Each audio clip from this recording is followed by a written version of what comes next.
In our last story, we heard about Joseph, whose brothers were so jealous of him that they sold him to the traders, who took him off to Egypt. I wonder what happened to him in Egypt. Jo will open the book now and tell us. When the traders took Joseph to Egypt, they sold him to one of the king's own soldiers, a man named Potiphar. He was kind, and Joseph worked very hard for him.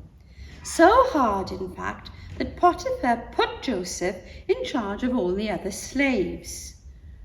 Potiphar's wife, however, was very evil and cruel. She told lies about Joseph and had him thrown into prison. Things looked very bad for Joseph. It seemed as if his dreams would never come true, but God was watching and listening. One morning, one of the other prisoners said, "I had a dream last night, a very strange dream. I dreamed I saw a grapevine with 3 branches. Suddenly, bunches of grapes burst out of those branches, so I squeezed them into a cup and gave it to the king to drink. I just wonder what all this means." Joseph had listened to the dream, and God listened too. Then he whispered the dream's meaning into Joseph's ear. "I know what your dream means," said Joseph. "Before you were sent to prison, you served wine to the king. Well, in 3 days you will be set free and serve him wine once more." And yes, that's exactly what happened. And when the wine server was set free, he promised to help Joseph get out too. 2 long years went by. Then one morning the king of Egypt said, "I had a dream last night, a really strange dream, and I can't work out what it means." "A dream," said his wine server. "I know a man who will tell you all about your dreams." Straight away, Joseph was brought from the prison. "I was standing on the banks of the river," the king told Joseph, "when I saw 7 fat cows walk out of the water. They were chewing happily on the grass, and 7 other cows joined them. These cows were bony and thin, and instead of eating the grass, they ate the first 7 cows. But they stayed as skinny as ever. What on earth can that mean?" God whispered in Joseph's ear, and Joseph listened.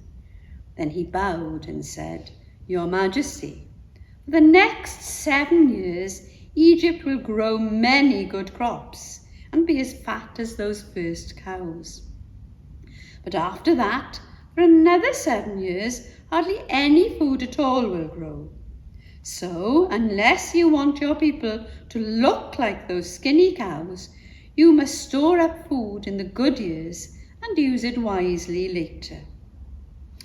Now the king was so impressed with Joseph's answer that he not only let him out of prison, but he put him in charge of storing and saving and serving out all of Egypt's food. 7 good years were followed by 7 bad, and after the king, Joseph became the most important man in Egypt. It was like his dream had come true. Poor Joseph. His brothers were so jealous of him, and now Potiphar's wife was even more jealous. She had him thrown into jail. Poor Joseph. He must have felt everyone was against him. But he heard the voice of God, and he was helped. Sometimes, do you feel that everyone's against you, or you have a problem and you're not very happy? Well, things can get better, but maybe you need to talk to an adult, maybe someone at home, or maybe a teacher, somebody who you feel comfortable with, and they can help you. But always remember that God is there watching over you also. Now I'm going to say a prayer, and if you'd like it to be your prayer, you could perhaps say it after me. Dear God, thank you that you were always there for Joseph when he needed somebody to help him. Please help us always to remember you are there for us also. Amen.